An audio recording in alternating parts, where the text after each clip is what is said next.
બાપુ કલ્યાણ હો. બાપુ ક્યારે આવ્યા? બાપુ હમણાં જ આવ્યા હતા.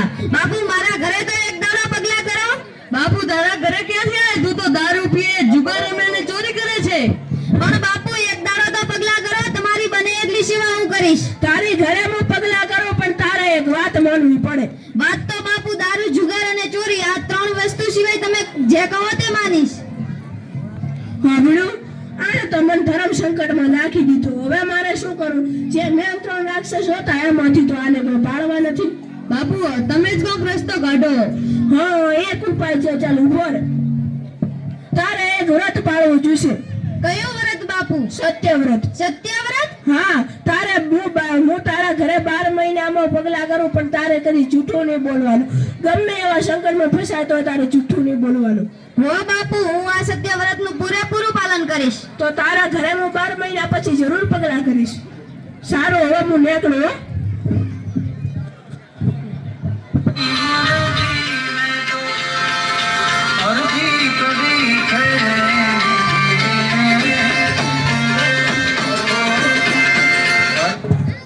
અલે તે સોજા વગર વ્રત કેમ લીધું? કેમ? તું તો ડગલે ને પગલે જૂઠું જ બોલે છે. હું ભલે જૂઠું બોલું પણ હવે જૂઠું નહીં બોલું અને આ સત્યવ્રતનું પૂરેપૂરું પાલન કરીશ. તો તારું બહુ સુધર્યું હશે પણ મને તારા ઉપર વિશ્વાસ નથી. અલે જો હેડ્યો દારૂ પીવા દો. જા, આને તો સત્યવ્રત લીધું છે ને વેલે વેલે દારૂ પીવા હેડ્યો.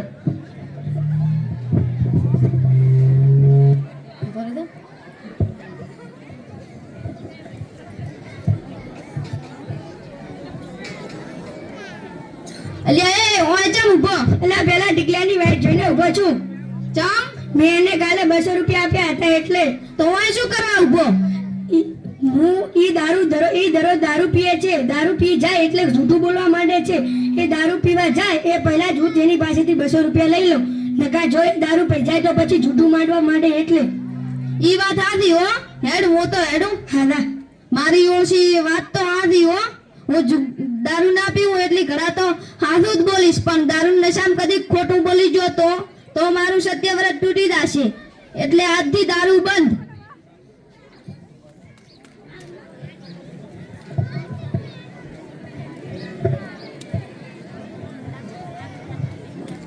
હેડો, બપોરનો ટાઈમ થઈ ગયો.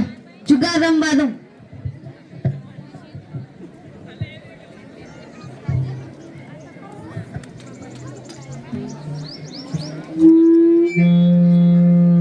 અલ્યા કેટલા આયા?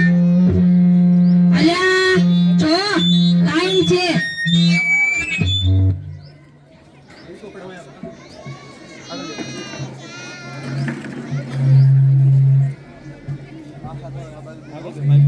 આલે 50 મારા. બોલ. અલ્યા કેટલા આયા? જો લાઈન છે. 98 હતો તો વચ્ચે કાઢી લીધો. કોઈ ખબર ના પડે. અલ્યા આવું ના કરાય. અલ્યા જુગારમાં તો જૂઠું ચાલે. એમને એમ ના જીતી કો તમે સમજ્યા હવે? અલ્યા આવું બાજીમાં ના કરાય. અલ્યા જુગારમાં જૂઠું ચાલે.